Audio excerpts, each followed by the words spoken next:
wabarakatuh. Salam sejahtera buat kita semua. Selamat datang rekan-rekan sekalian di Tips Gahora. Untuk tips hari ini kita akan bicara mengenai tips berpuasa untuk anak-anak. Hadir bersama saya di studio dengan Mbak Mala Kartini, Kepala Bidang Gaya Hidup dan Olahraga Partai Gelora Indonesia.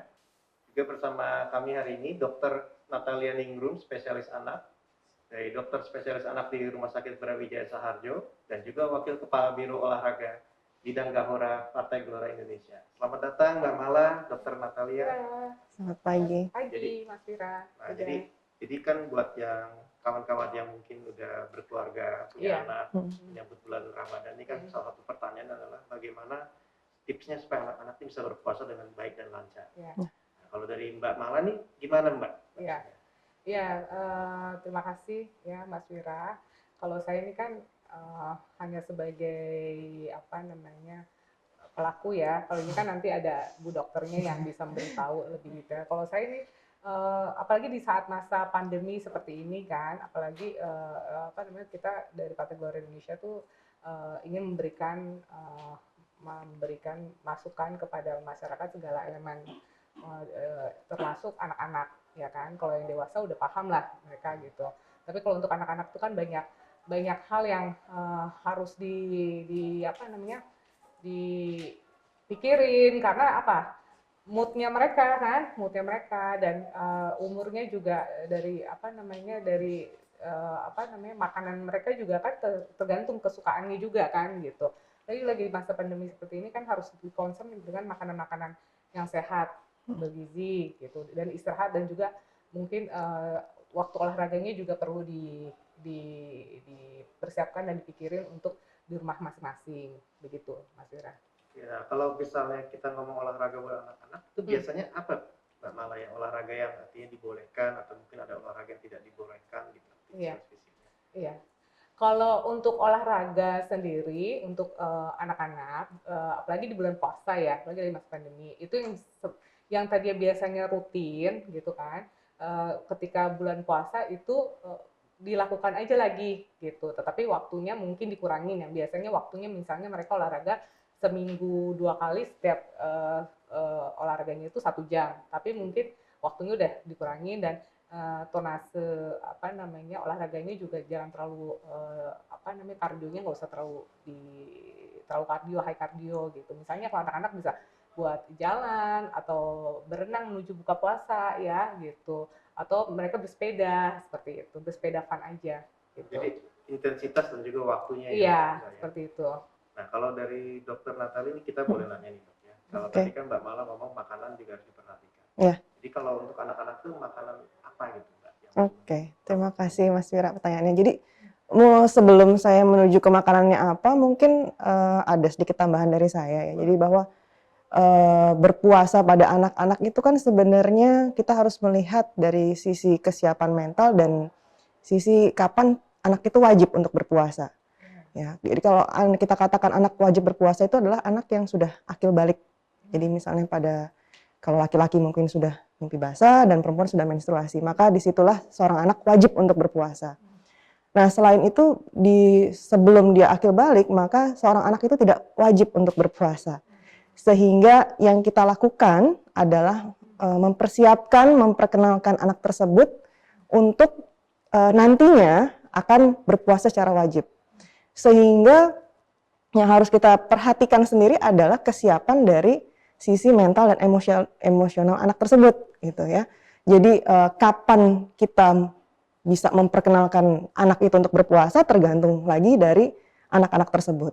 Contohnya misalnya anak umur 7 tahun tapi kesiapan emosi dan mentalnya tidak baik gitu ya, maka dia mau kita paksa seperti apa tidak akan bisa berpuasa. Tapi seorang anak yang mungkin usia 4-5 tahun tapi kesiapan mentalnya sudah oke gitu ya, dia pasti mau ikut ibu bapaknya. Jadi mungkin dari situ kita harus melihat dulu. Jadi jangan langsung juga bahwa wah ini kayaknya anaknya sudah SD nih, udah sekolah, pasti dia udah ngerti ini puasa. Enggak juga begitu ya.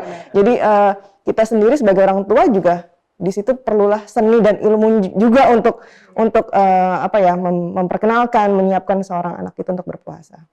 Nah, selanjutnya apabila anak itu sudah kita perkenalkan dan mau gitu ya, maka itu kan semua bertahap.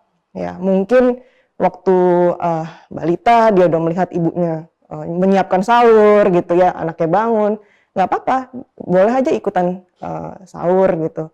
Tapi semua tidak boleh paksaan sehingga nanti dia jadi benci gitu ya. Nanti pada saatnya dia wajib harus berpuasa, dia malah jadinya mengenang waktu itu paksaan. Itu jadi tidak suka, tidak mau, justru malah kita yang salah nanti sebagai orang tua.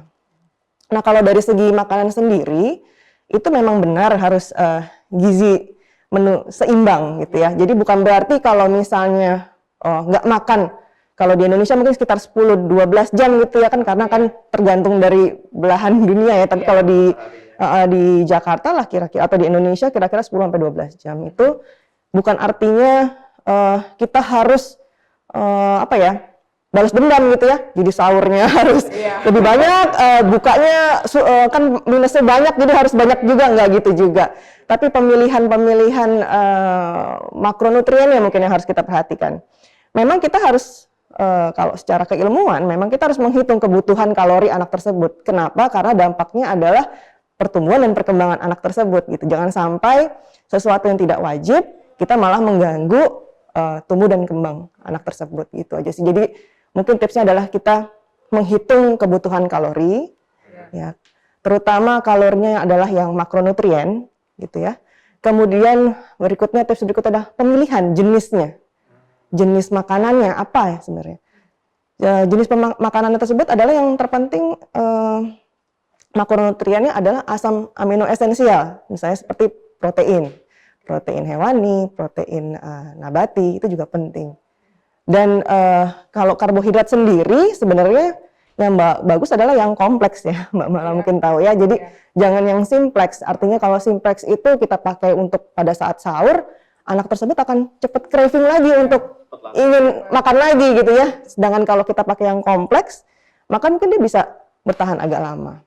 Itu sih kalau dari jenis makanannya. Kemudian kalau buka puasa ya biasanya kan kalau buka puasa sendiri kan nggak mesti anak-anak, dewasa juga pasti penyajiannya kebanyakan adalah karbohidrat yang simplex, bahkan gula gitu ya, gula yang tinggi gitu. Ya sebaiknya sih itu dihindari, bukan artinya tidak boleh, tapi dihindari aja, bervariasi gitu ya. Jadi kalau misalnya buka puasa jus buah itu bisa kita ganti buah potong gitu ya, karena kan kalau jus itu kan jadi simplex karena penambahan gula, susu kental manis, sirup, udah lengkap semua, jadi hampir 50% ada karbohidrat gitu ya.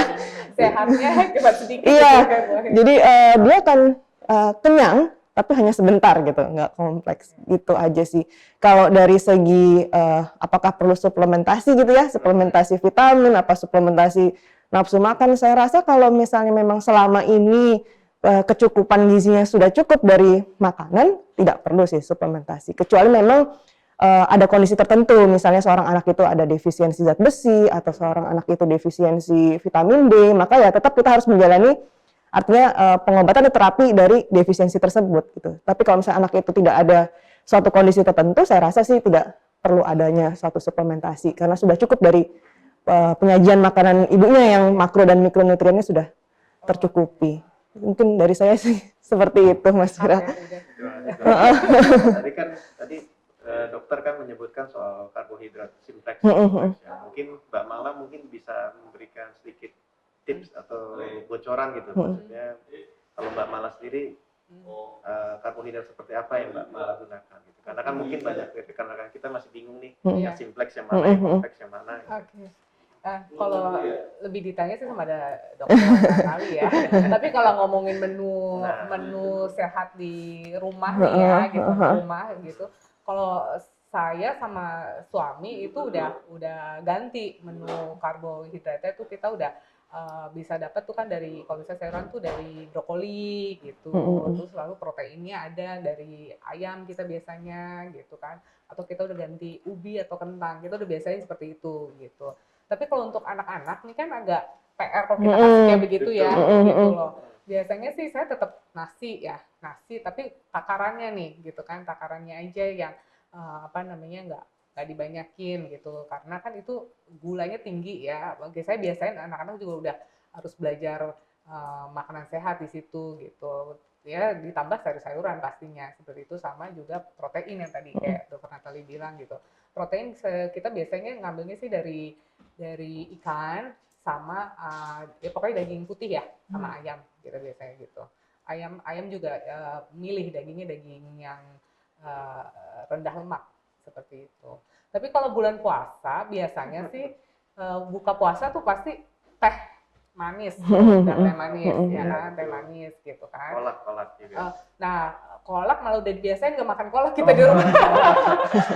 Teh manis sama kurma, udah kurma habis itu udah makan berat, udah kita biasain seperti itu aja. Jadi nggak tekor kalori yang tadi Dokter Natali bilang, kita hitungnya begitu Mas Wira. Kalau misalnya kan banyak mungkin yang agak masih susah ya, maksudnya kalau makannya ubi.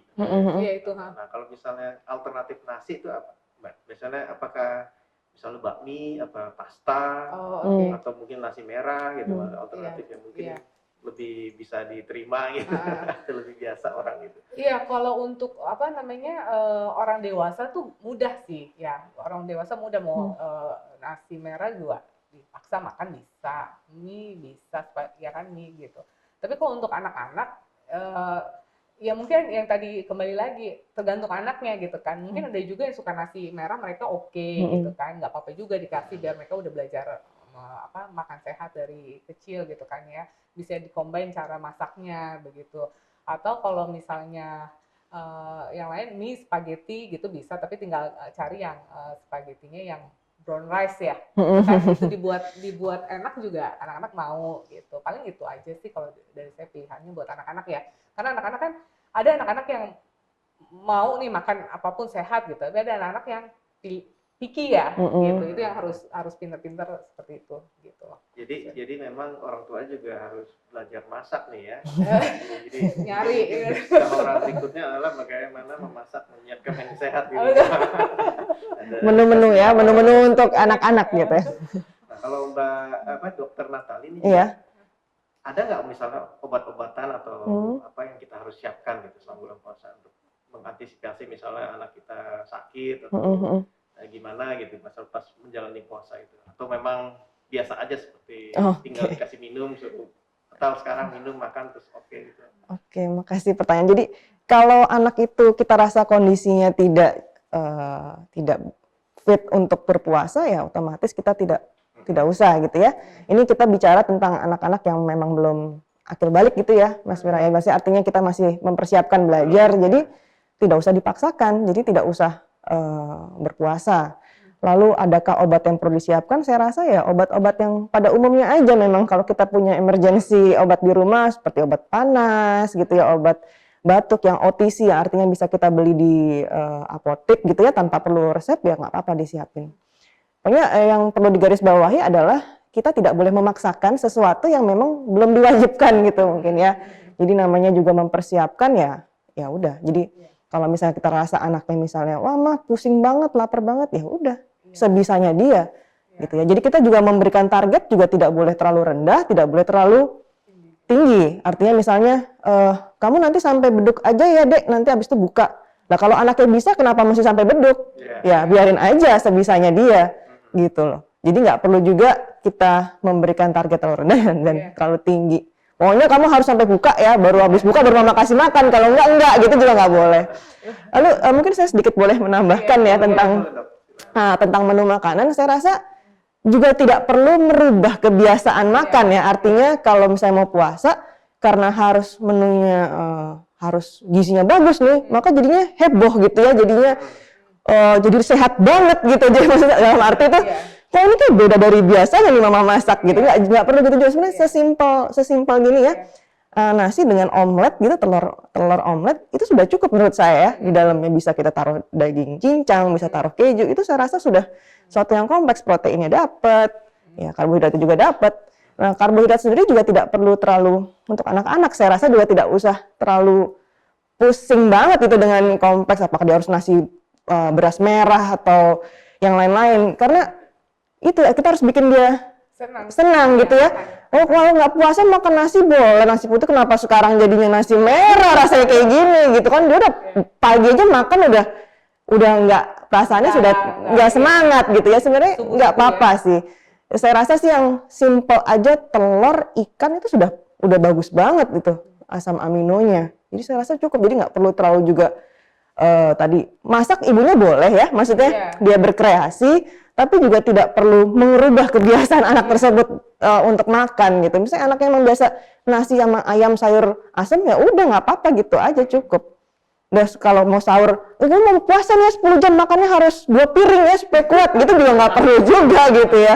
So makanya balik lagi dengan kesiapan mental dan emosi anak tersebut. Ya itu perlu seninya juga sebagai orang tua, gimana kita bisa pada saat anak itu sudah mau makan, oh sebentar lagi deh itu ya, gimana lah kita memperkenalkan anak tersebut, jadi dia akan jadi agak sedikit lupa gitu bahwa ini jam makan ternyata gitu sih. Diajak bermain gitu. Gitu sih dari saya. Jadi kan kalau dokter bilang harus siap mental dan fun juga. Iya. Nah kalau Mbak Mala nih misalnya apa nih aktivitas yang fun mungkin dilakukan bersama anak gitu? Oh, atau dibiarkan ada bebas main game sampai mama ngabuburit gimana gitu. ini true or ini yang sebenarnya terjadi atau sebenarnya terjadi ya di rumah saya. Kalau aktivitas fun itu anak-anak ya itu kembali lagi yang tadi memang kebiasaan di rumah kita kan, yang tadi kalau makan ya memang kita arahannya udah seperti itu gitu. Nah kalau di rumah permainan yang fun ya udah anak-anak itu sama bapaknya tuh hobi game gitu loh. Di sela-sela waktu tuh mereka bisa lupa gitu kan gitu. Kalau di rumah kan terutama yang kecil tuh kan yang lagi PR untuk supaya menyenangi puasa tuh ya gitu, dia agak-agak lupa dengan game atau nonton YouTube gitu. Tetapi juga kita nggak bisa maksimalin mereka, maksudnya lama gitu dibolehkan nonton atau main game. Tetap harus ada bagi waktunya tuh ya kita berusaha ajakin baca Al-Quran juga gitu. Terus nanti sorenya kita coba jalan aja gitu, jalan sama anak aktivitas gitu. Atau mungkin sambil di rumah tuh ada ini sekarang suruh ngerjain ada pekerjaan tiap hari tuh, ada PR dari ayahnya itu tiap sore tuh ada kayak kuesioner pertanyaan dari ayahnya tuh mereka tuh ngerjain tuh berdua gitu, yang SMA kelas 2 sama yang kecil gitu. Biar ada aktivitas karena kan selama pandemi ini di rumah aja gitu. Anak-anak saya tergolong pas lagi pandemi tuh agak males aktivitas keluar gitu. Mau senengnya karena udah happy dapet game sama nonton tuh kan gitu. Jadi ya kita harus combine begitu sih Mas Wira, Robi begitu. Jadi setelah acara berikut, setelah tips memasak itu adalah tips bermain game. Iya. Mengisi waktu di luar sekolah ya. Bagaimana memilih yang tepat untuk anak. Iya. Baik nih Mbak Mala, Dr. Natali, terima kasih sekali atas waktunya dan tips-tipsnya. Terima kasih juga diberikan kesempatan untuk berbagi tips. Terima kasih Mas Wira. Terima kasih. Bisa bermanfaat. Ya, mudah-mudahan. Terima kasih sekali lagi. Assalamualaikum warahmatullahi wabarakatuh. Waalaikumsalam Sampai warahmatullahi jumpa wabarakatuh. pada tips Garuda berikutnya.